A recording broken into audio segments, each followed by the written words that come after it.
सभी को नमस्कार। 23 तारीख को रिट का जो एग्ज़ाम हुआ था फर्स्ट शिफ्ट के अंदर बीएसटीसी वालों का, उनका जो भाषा एक जिन्होंने हिंदी सेलेक्ट की थी, उनके 30 प्रश्नों को आज हम हल करेंगे। देखिए प्रश्न नंबर 31 कह रहा है, किंडरगार्टन शिक्षण विधि के संबंध में सत्य कथन है। यह एक अमनोवैज्ञानिक प्रणाली है। यह उच्च माध्यमिक स्तर के विद्यार्थियों के लिए अधिक उपयोगी है। सी नंबर ऑप्शन कह रहा है कि कुक महोदय ने इस विधि को निश्चित रूप प्रदान किया। डी कह रहा है कि भाषा के व्याकरण एवं साहित्य की शिक्षा इस विधि से नहीं दी जा सकती है। तो देखिए किंडरगार्टन जो विधि है वह अमनोवैज्ञानिक नहीं बल्कि मनोवैज्ञानिक विधि है। जो ए नंबर ऑप्शन है वह गलत हो गया। बी नंबर ऑप्शन है यह उच्च माध्यमिक स्तर के विद्यार्थियों के लिए अधिक उपयोगी है, नहीं। यह जो प्राथमिक लेवल के जो बच्चे होते हैं और जो एलकेजी यूकेजी में किंडरगार्टन शिक्षण प्रणाली है वो काम में लेते हैं।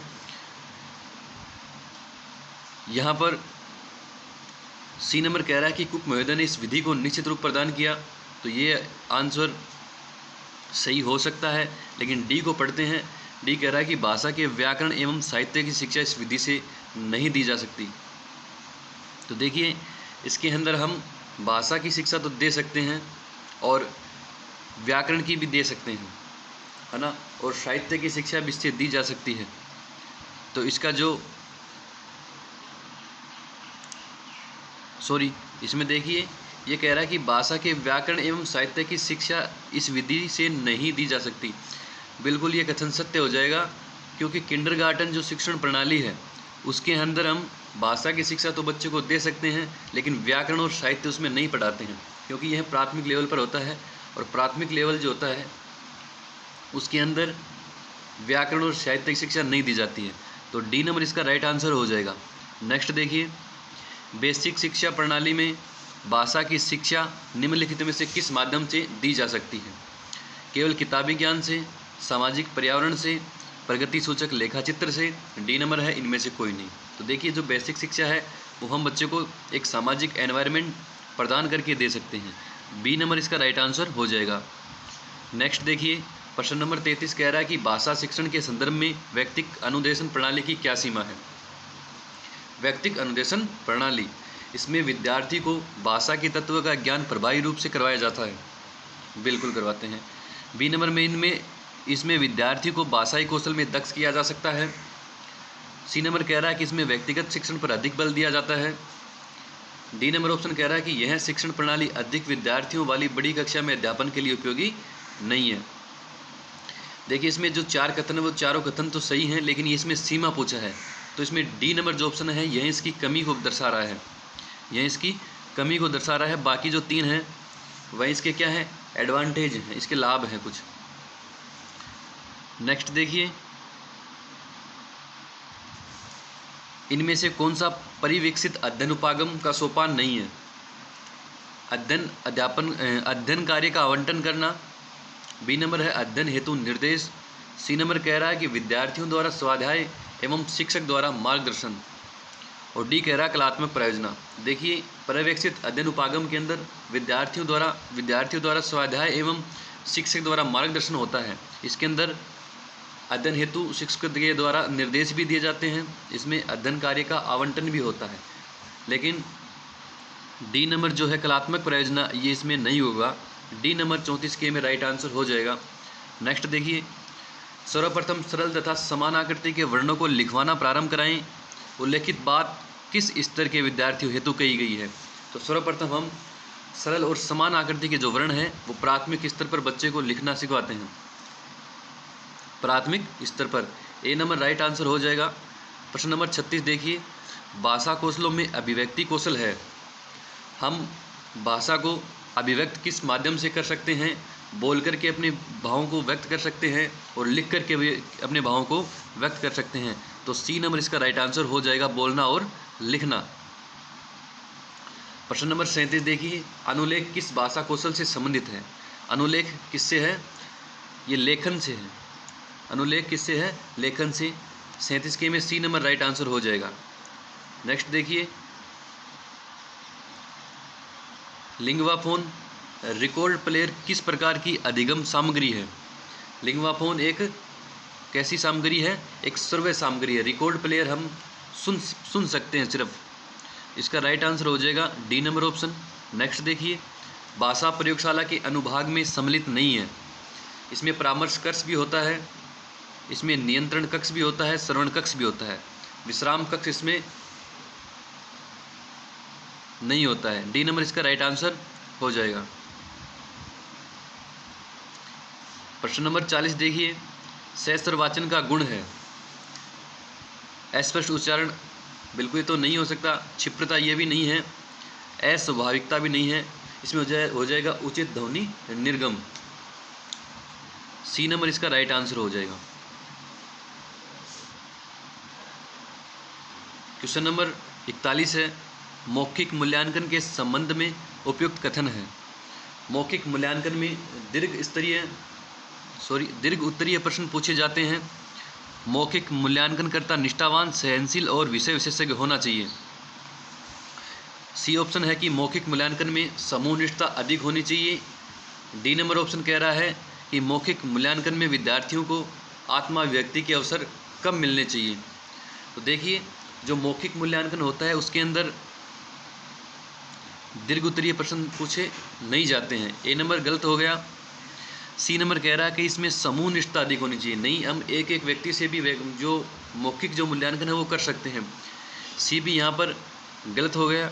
डी कह रहा है कि मौखिक मूल्यांकन में विद्यार्थियों को आत्माभिव्यक्ति के अवसर कम मिलते हैं, बिल्कुल ये भी गलत कथन हो गया। इसमें मौखिक मूल्यांकन के तो करते ही इसलिए हैं ताकि व्यक्ति अपनी आत्माभिव्यक्ति को के अवसर उनको प्रदान किए जा सकें। तो इसका जो राइट आंसर है वो बी नंबर हो जाएगा। मौखिक मूल्यांकनकर्ता निष्ठावान, सहनशील और विषय विशेषज्ञ होना चाहिए।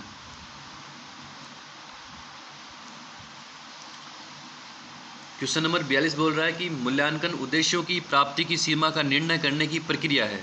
मूल्यांकन उद्देश्यों की प्राप्ति की सीमा का निर्णय करने की प्रक्रिया है।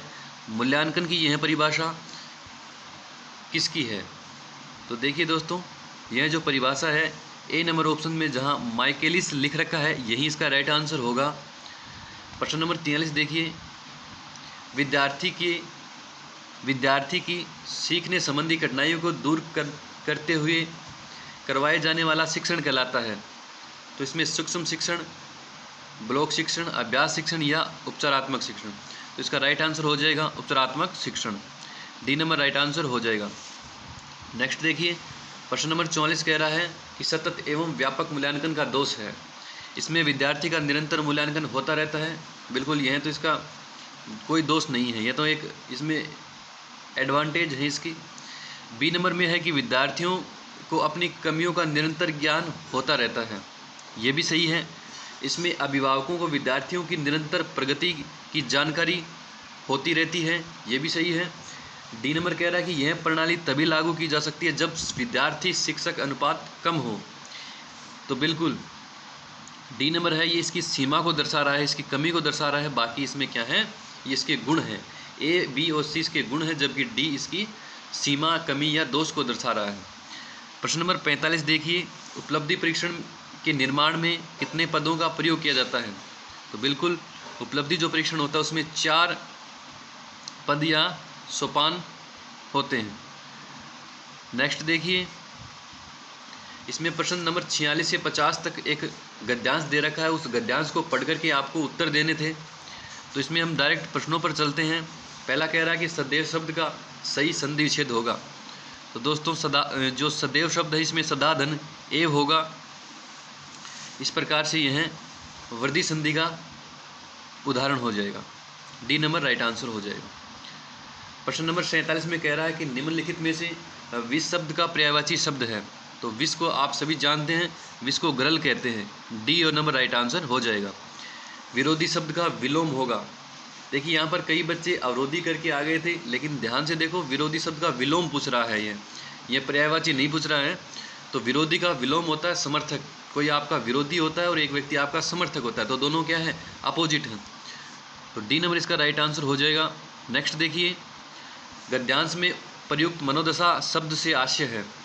देखिए मनोदशा में मन की दशा होती है। ए नंबर में मन से दशा है, बी में मन पर दशा है और डी पे मन को दिशा है, जबकि सी नंबर में लिख रखा है कि मन की दशा।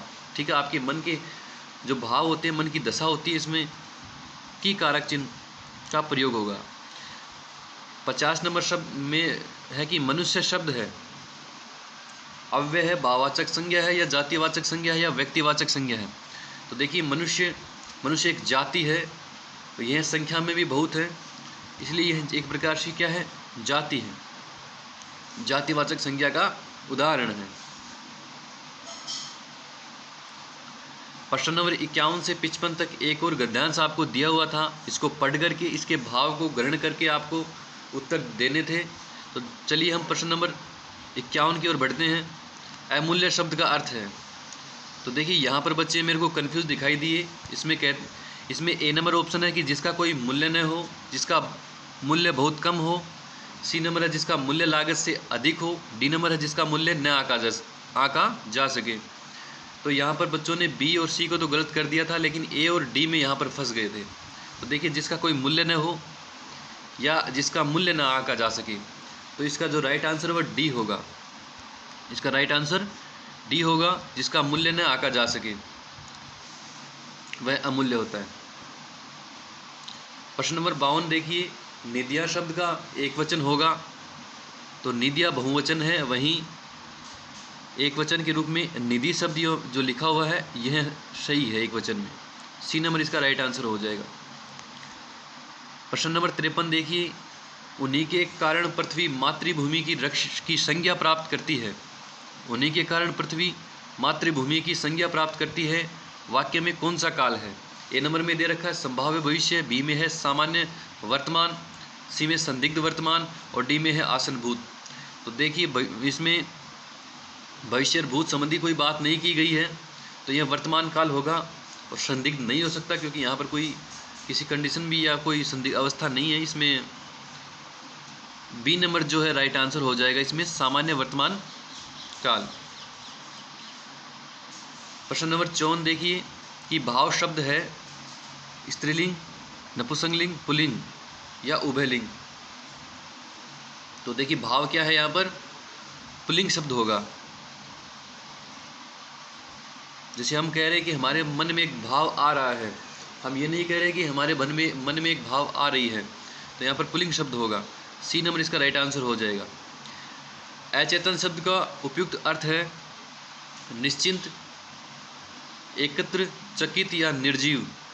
तो देखिए अचेतन के अंदर अचेतन शब्द हम जड़ अर्थ में काम में लेते हैं, जो जड़ हो जाए उसे निर्जीव भी कहते हैं।